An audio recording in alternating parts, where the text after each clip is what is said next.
बच्चों, अब तक हम आपको ग्रामर बता रहे थे, लेकिन आज हम आपको फर्स्ट पेपर में पोएट्री बताएंगे। पहले आप यह जान लीजिए पोएट्री की परिभाषा। पोएट्री कहते किसे?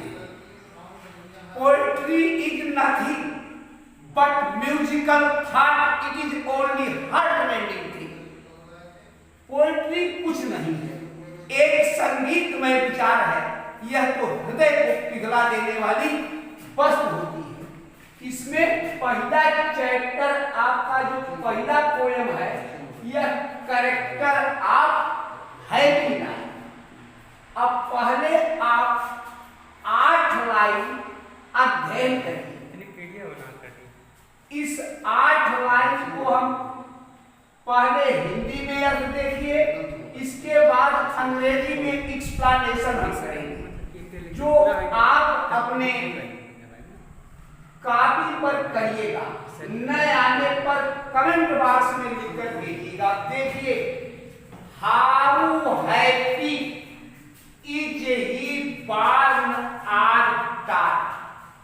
उस व्यक्ति का जन्म और शिक्षा, टाट मीन्स एजुकेशन, शिक्षा।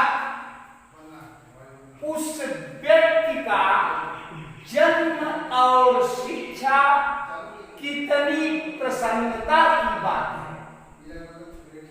दैट मानी जो, सर्थ नॉट एनदर स्मिथ। सर्थ माने सर्थ, जो दूसरे के इच्छाओं का दास नहीं। उस व्यक्ति का जन्म और शिक्षा कितनी प्रसन्नता की बात है, जो दूसरों का गुलाम या दास नहीं है। बच्चों, यह प्रकरण आपको श्रीमद् भागवत गीता के तरफ संकेत करता है। आगे कहता, whose armour is his honest thought. शुद्ध विचार ही जिसका आर्मर एक थिंग ऑफ सेफ्टी, भाई सुरक्षा की एक वस्तु, कवच होती है, जिसको राजा तो जब लड़ते थे तो सीने पर लगाते थे। लेकिन यहां कह रहा है शुद्ध विचार ही जिसका कवच है, रक्षक है। Whose armour is his honest thought.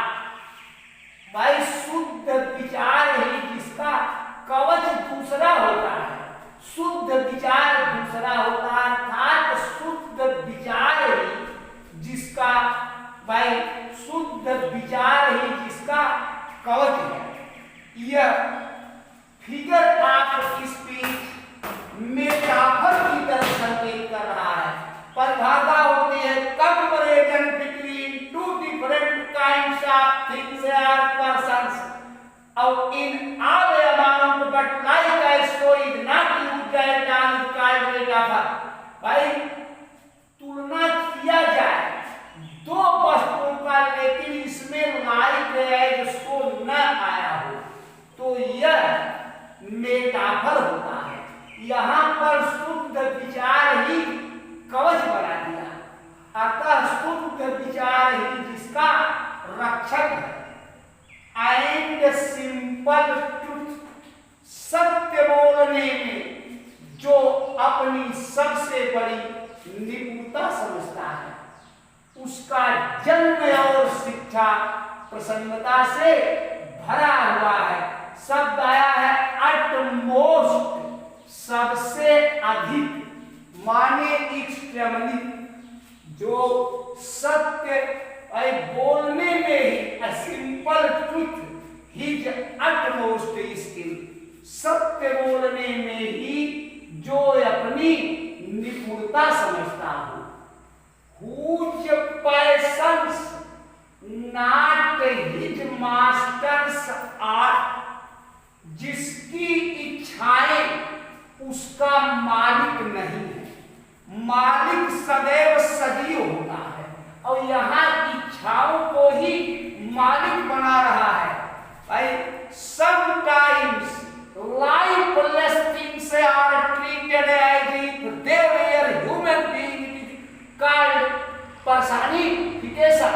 यह फिगर ऑफ स्पीच पर्सनिफिकेशन हो रहा है क्योंकि निर्जीव को ही मास्टर बना रहा है।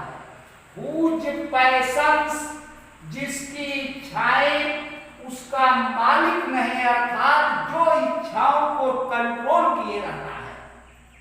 Whose soul, जिसकी आत्मा is still prepared for death, जिसकी आत्मा हमेशा मृत्यु के लिए तैयार रहती है।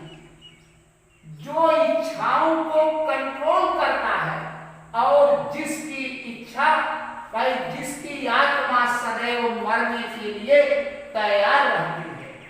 जो व्यक्ति अनटाइड बंधा नहीं है, unto the world with care, सांसारिक चिंताओं में जो बंधा नहीं है।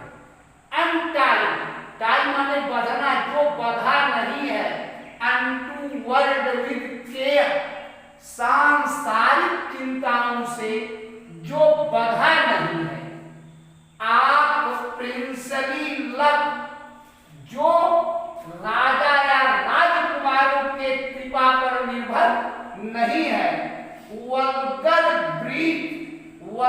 ब्रीथ माने क्रिटिसिज्म ऑफ पीपल, जो लोगों के आलोचनाओं का कोई परवाह नहीं करता है, जो राजकुमारों के कृपा का पात्र नहीं है, सामाजिक आलोचनाओं का कोई परवाह नहीं करता है, ऐसे व्यक्ति का जन्म और शिक्षा प्रसन्नता से भरा हुआ है।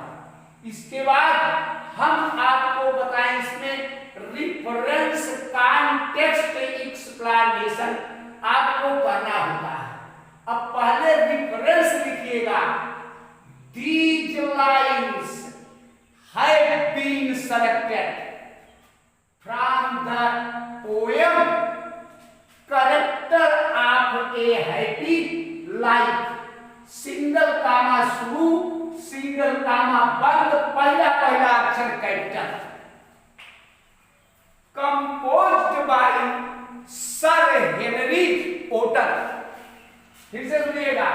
These lines have been selected from the poem Character of Happy Life, composed by Sir Henry Otten। अब दूसरा आता है आपका कॉन्टेक्स्ट। कॉन्टेक्स्ट में लिखना here the poet points out about some virtues, कुछ गुणों के विषय में बताता है। adopting which anyone can be a perfect man for the society, कोई भी व्यक्ति समाज के लिए एक आदर्श प्राणी सिद्ध हो सकता है। Borrow context, here the poet points out about some virtues adopting which anyone may be a perfect man for the society। अब आगे एक्सप्लेनेशन तीसरा आता है। एक्सप्लेनेशन में लिखिएगा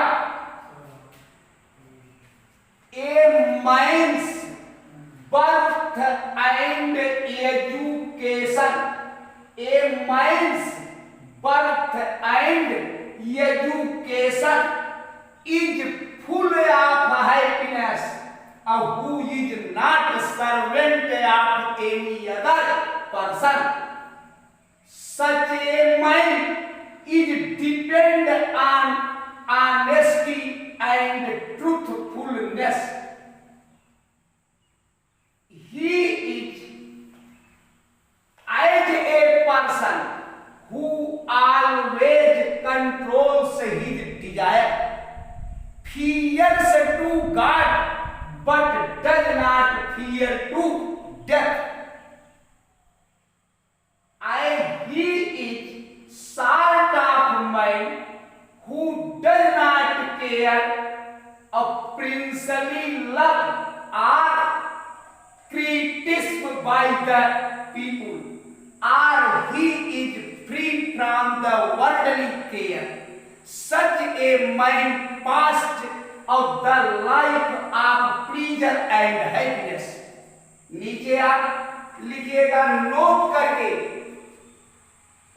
whose armor is his honest thought, points out figure of speech, metaphor, and whose passions not his master are, points out figure of speech, personification. अब हमें उम्मीद है कि आप एक्सप्लेनेशन को करोगे। आगे की बातें हमें आगे के जो पैराग्राफ है उसको हम कल पढ़ाएंगे। तब तक के लिए थैंक यू।